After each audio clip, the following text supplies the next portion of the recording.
All right, let's get to some entertainment news. Kyle Payne, what do you guys have? Obviously, it was news heard around the world yesterday. Sadly, Dolly Parton passed away at the age of 80. She had dealt with kidney stones, medical complications, immune and digestive issues. She shared some dehydration and dizziness issues. But now we're learning the actual cause of Dolly Parton's death, which she was privately battling cancer before she passed away. Her family says it was a brief battle that she never shared publicly. They still haven't revealed what type of cancer she had, but said she died surrounded by loved ones. She was so prepared for this moment that years ago, she actually asked her nephew, who served as the head of her security, his name was Brian Seaver, to record the video announcement of her passing. This video announcement is something Dolly asked of me years ago, before I fully absorbed it as a future reality. It is an honor that is mixed with absolute pride and great sadness. But sadness lies with us, not with Dolly. Dolly has lived in the light and is in the arms of Jesus, surely met by Carl, her parents, and countless others who have watched her and longed for her to meet them in the heavens.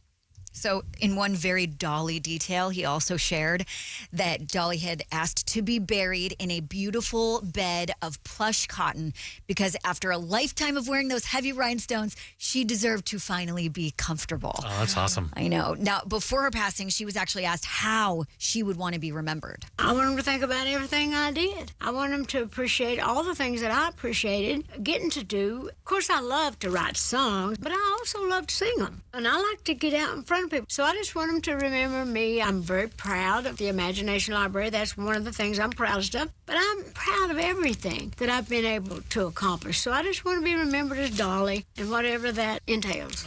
That bio on her that she's part of, 3,000 songs she wrote, sold over 100 million records. There's nobody that's ever going to eclipse that. Yeah, I kept seeing yesterday, it's like everyone was posting about her. It's like, I think she was the one person left that literally everybody loved. That's like probably everybody true. loved Dolly She was Parton. just kind She was just and humble. so sweet. And part of that imagination that she talked about that she wanted to be remembered for was Dollywood. That was something she thought up and they made this reality. And they actually revealed like a couple years ago, she was on Jimmy Fallon and she said that she has left us a gift for after she passes away. It's something she recorded and is now actually buried at Dollywood. Well, I'm glad that people love me, but they asked me if I would write a song that nobody would ever hear. I'll be dead and gone. I wrote a song and I put it in the box to be open. And so I don't know what they'll do with it, but I have regretted that because it was a really good song. And I keep wanting them to let me dig it up and put something else in it that's not as good. But if any of you are around when they open that box, well, I hope you enjoy my song. Yeah. Wow, how cool. Supposedly they weren't allowed to dig it up till 2045, and I don't know if there was like a stipulation in there that if she passed away before then that we'll be able to hear it sooner than 2045. But either way, she left that for us, and I'm sure whenever they do release that, it's gonna be huge. Did you see I saw a bunch of clips on her, obviously, and one was so she wrote I Will Always Love You, right? The song that Whitney Houston made to smash. But it was also #1 twice with her.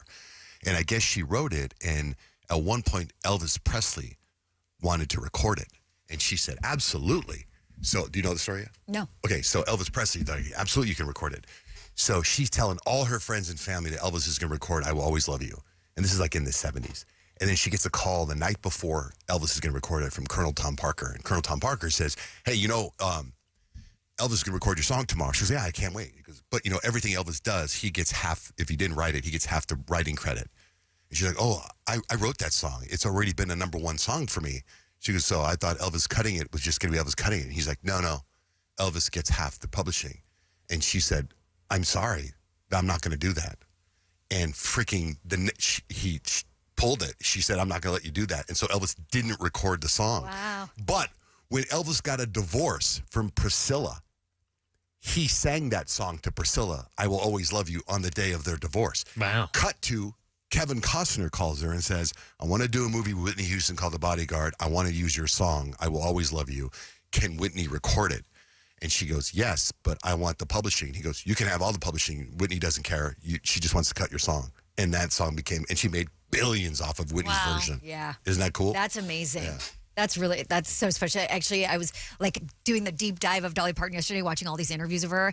And they were like, do people ever underestimate you because of like how you look? You're this little tiny, petite, big boob blonde girl. Like that was like her thing, And she was like, I actually love it when they do that because I look like a woman, but I think like a man in business, and before they can realize that, I'm already gone with the money. Good for her. I love that. I know. Okay, really quickly, Hollywood is giving us some major nostalgia and big moves because Ryan Gosling has signed on to produce a new live-action Flintstones movie with Warner Bros. So Paramount is also putting out a How to Lose a Guy in 10 Days sequel. That's in early development. Kate Hudson is supposed to produce. And then over on the TV side, Coco Jones, she is going to star in a brand new Bel Air spinoff titled Hillary, which is going to follow her character's move to New York. And then Lauren London is officially cast as Snoop Dogg's mom, Beverly Tate, in his new biopic that's coming up. So That's fun. I know. I was like, she's going to crush it. Did you guys ever watch the Stranger Things Tales from '85? No. heard But the a animation. lot of people did, but they just announced they're going to do a season 2 of that too. Huh. And I'm actually really excited. Did you guys see the trailer that they released for Brothers? It's the Matthew McConaughey, Woody Harrelson show. Yes. Oh my gosh, actually it's really fun. So it's like funny? It looks like it's going to be hilarious because Matthew McConaughey plays Matthew McConaughey.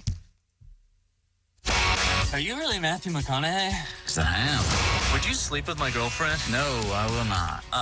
Can I tell people that you did? No, you cannot. They asked me So have you ever heard the theory that they're actually brothers in Yeah. real life? So they literally turned that into a TV show. So they play hilarious. fictional characters of themselves, figuring out that they're actually brothers. That's funny. I know. I think that's going to be hilarious.